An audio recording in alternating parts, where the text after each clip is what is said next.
Hi, this is Riley, and this is Torrevieja news for Tuesday, the 14th of July, 2026, brought to you by White Doves, your funeral plan, will, and probate all under one roof.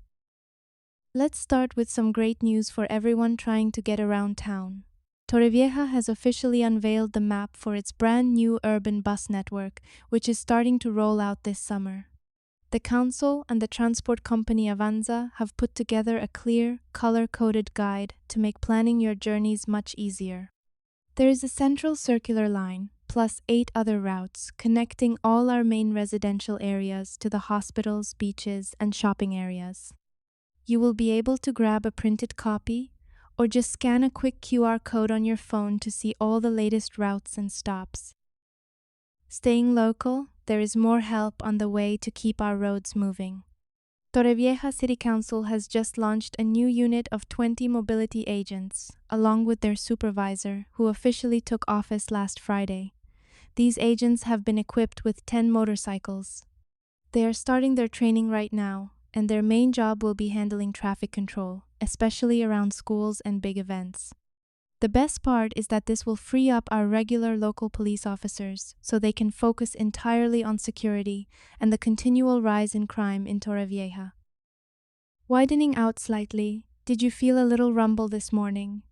A very minor earthquake was recorded just southeast of Los Montesinos at about 9 minutes past 7 local time. It was only a magnitude 1.8, occurring at a shallow depth of 5 kilometers. Luckily, there have been absolutely no reports of any damage or injuries, so it was just a tiny reminder of the active ground beneath us.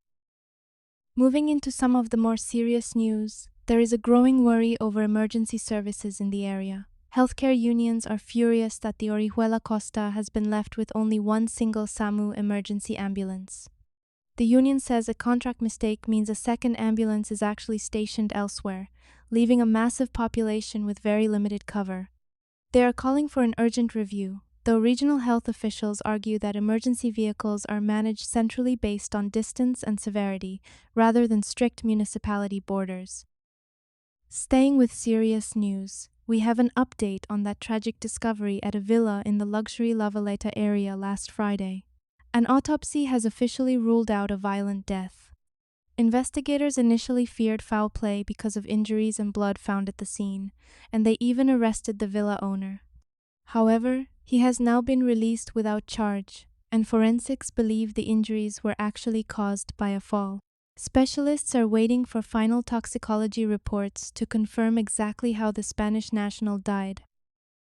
And finally, police have locked up a 28-year-old man in Orihuela after a terrifying series of armed robberies.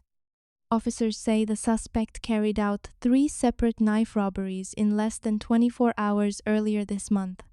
He allegedly targeted a 58-year-old woman in a car park for €40, hit a local food shop for €200, and then snuck into a fast food joint to steal €300. Thanks to quick work by the scientific police, forensics matched his traces, and a judge has sent him straight to prison. If you want to find out more about these stories and others, visit thisistorrevieja.com, and remember to follow and subscribe wherever you get your podcasts. Today's This is Torrevieja news was brought to you thanks to White Doves, specialists in estate and funeral planning. Find out more at whitedoves.es. I'm Riley Villa. Thank you so much for listening, and have a wonderful evening.